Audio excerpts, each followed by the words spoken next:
Hi, Daddy. How are you, son? I'm okay, Dad. You look a little sad. Why?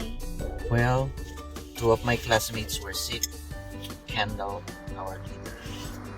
Shy juice. Oh, so how are they? They're getting better, Dad. I admire them because they still attended the class. That's inspiring of them. My boy, you should eat vegetables so you'll be strong and avoid becoming sick. Speaking about vegetable, Daddy, we had this discussion on the subject called sound doctrine and somewhat related to healthy food. That's interesting. Tell me about it. So, who are your classmates again? Kendall, Paul, Abu Barnabas, Sandar, Pavitra, Abigail, Arkansha, with our leaders Bina and Shy Juice. Oh, okay.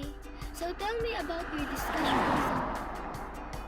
Our teacher Baldur gave us an assignment to speak to other teachers of the ICOC and ask them about what are their thoughts on sound doctrine. My classmates and I shared with what we've learned together, and I just have to summarize it with you, Daddy. Oh, that is better. Tell me more about it.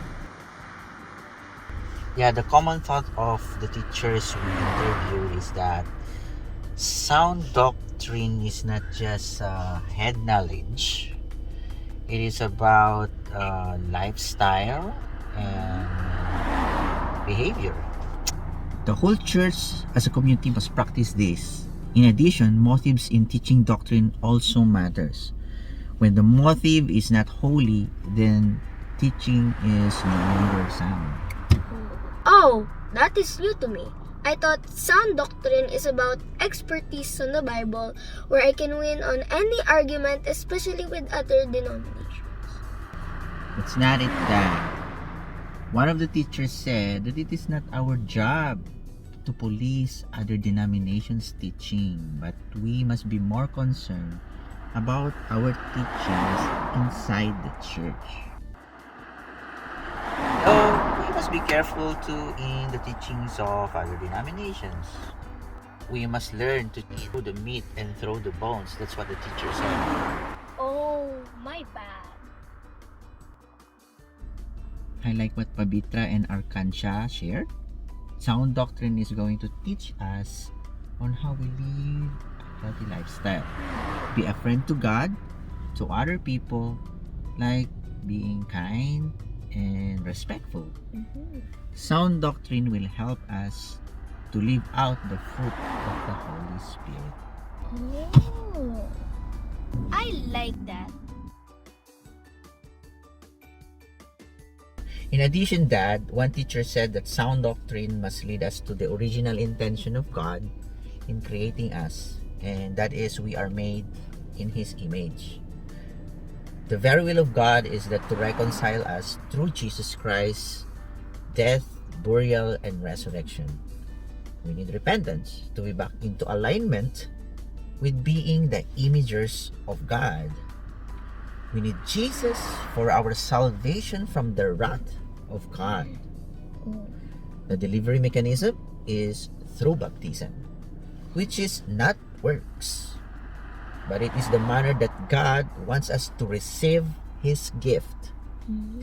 Though maybe some denominations may disagree, that is why we must be careful to harmonize scriptures to come up with sound doctrine, and not just take one scripture and interpret it.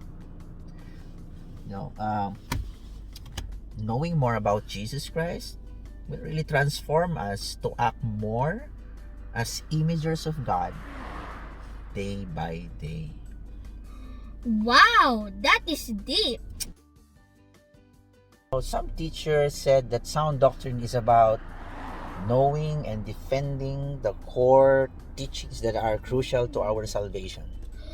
Oh, what are those? These are knowing who truly God is, Jesus as the Christ, our Savior, the power of baptism, resurrection, the Holy Spirit, what is the true church, and Jesus' second coming. Oh, that is great, my son. We are highly encouraged by the teachers to teach sound doctrine to our local churches and help them learn the basics of proper interpretation of the words of God. We need to strengthen the teaching ministry in our local churches for the growth of our young Christians. I think not only the young Christians would be needing that, but even us, older ones. Really that? Oh, yes. I remember what Sander shared. The Bible cannot mean what it never meant back then. So one teacher also said that once we put our imagination into the scriptures and force ourselves to give meaning to our present day, then that will endanger doctrine. I think that's exegesis and hermeneutics, while exegesis is never quoted. I want to learn more about that, Daddy. That's good, my son. My favorite from our discussion is that sound doctrine is like healthy choices of food, which makes our body healthy.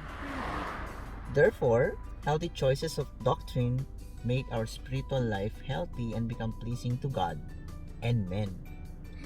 That is good, my son. By the way, remember to prepare the fried chicken for dinner. Text her to prepare some vegetables too, Daddy, please. Oh, that is new to me. So, my son, you're gonna eat vegetables now? Yes, Daddy, just like sound doctrine. You gotta live what you learn. Ha ha ha! I like that.